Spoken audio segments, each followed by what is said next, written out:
రేపు జనసేన పార్టీకి సంబంధించిన కొత్త ఆఫీస్ మణికొండ ప్రాంతంలో ప్రారంభం కాబోతా ఉన్నది. ఇదే అంశానికి సంబంధించి మాట్లాడించే ప్రయత్నం చేద్దాం. మనతో పాటు జనసేన నాయకులు సంపత్ నాయక్ ఉన్నారు.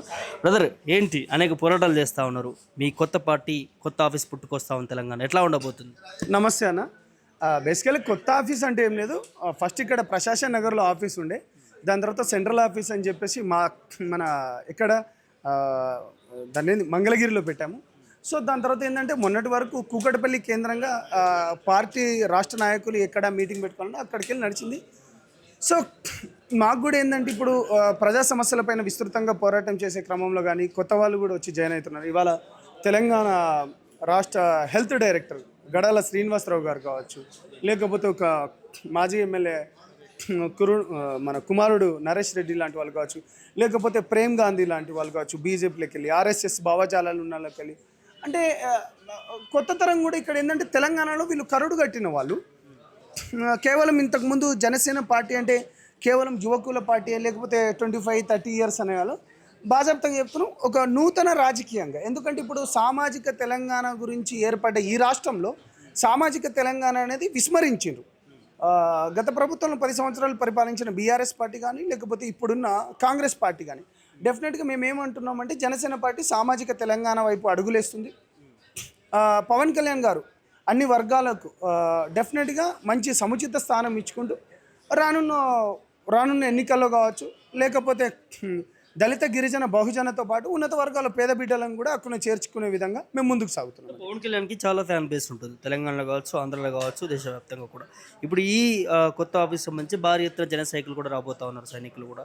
ఎట్లా చూడ ఏర్పాట్లు ఏ విధంగా జరుగుతూ ఉన్నాయి? ఏర్పాట్లు డెఫినెట్గా ఇలా ఇక్కడ ఆఫీస్ పెట్టుకోవడం జరిగింది. రేపు ఉదయం 11 గంటల వరకు, అంటే 9-10 వరకు పవన్ కళ్యాణ్ గారు రావచ్చు. మా జనసేన పార్టీ చీఫ్ రేపు మార్నింగ్ 10 o'clock వరకు రావచ్చు. అదేవిధంగా భారీగా వస్తున్న వాళ్ళకి వాళ్ళందరికీ అక్కడ ఏదైతే ఉందో బారిగేట్స్ కానీ, లేకపోతే వాళ్ళకున్న భోజనాలు కానీ, అవన్నీ యాజ్ ఇట్ ఈస్గా అవన్నీ జరుగుతూనే ఉన్నాయి. దాని తర్వాత రేపు కొన్ని కొంతమంది ఏంటంటే జాయినింగ్స్ కూడా ఉండబోతున్నాయి. జాయినింగ్స్ కూడా పెట్టుకొని మేము చాలా క్లియర్గా ఒకటే అంటున్నాం, ఏంటిదంటే ప్రజా సమస్యలపైన ఇంకా విస్తృతంగా పోరాటం చేయాలి. ఎందుకంటే ప్రజలు ఓటేసి ఎన్నుకున్నది ఏంటంటే మీరు బుగ్గకారులలో ఏసీలలో పోయి, లేకపోతే వెనుక గన్మెన్లను పెట్టుకొని తిరగడానికి కాదు. ఇది ఎట్టి పరిస్థితుల్లో కాదు. మిమ్మల్ని ఎందుకంటే ఎమ్మెల్యే స్థాయి నుంచి ఒక 2 లక్షల ఓట్లు కానీ, లేకపోతే ఎంపీ స్థాయి ఒక 5-6 లక్షల ఓట్ల నుంచి కానీ మిమ్మల్ని ఎన్నుకొని మిమ్మల్ని అసెంబ్లీకో లేకపోతే పార్లమెంట్కి పంపించింది ప్రజా సమస్యలపైన మీరు తీర్చడానికి తప్పిస్తే కానీ ఏసీ కార్లలో గన్మెన్లతో కాదు. దాని విషయంలో జనసేన పార్టీ ప్రజల తరపున పోరాడుతుంది. కొత్త పార్టీలు ఎన్నో పుట్టాయి, ప్రజలకు ఇంత చేస్తాం అంత చేస్తాం చెప్పి మోసం చేసిన వాళ్ళే ఉన్నారు. కానీ జనసేన కూడా అదే పార్టీలో చేరుతుందా ఏంటి అనేది మీ మీడియా వాళ్ళకు బాగా తెలవాలి. పవన్ కళ్యాణ్ గారు ఆంధ్రప్రదేశ్ రాష్ట్రంలో డిప్యూటీ సీఎం పదవి తీసుకున్న తర్వాత తన ఉన్న శాఖలలో ఏ విధంగా ఉందో మీ అందరికీ బాగా తెలిసిందే.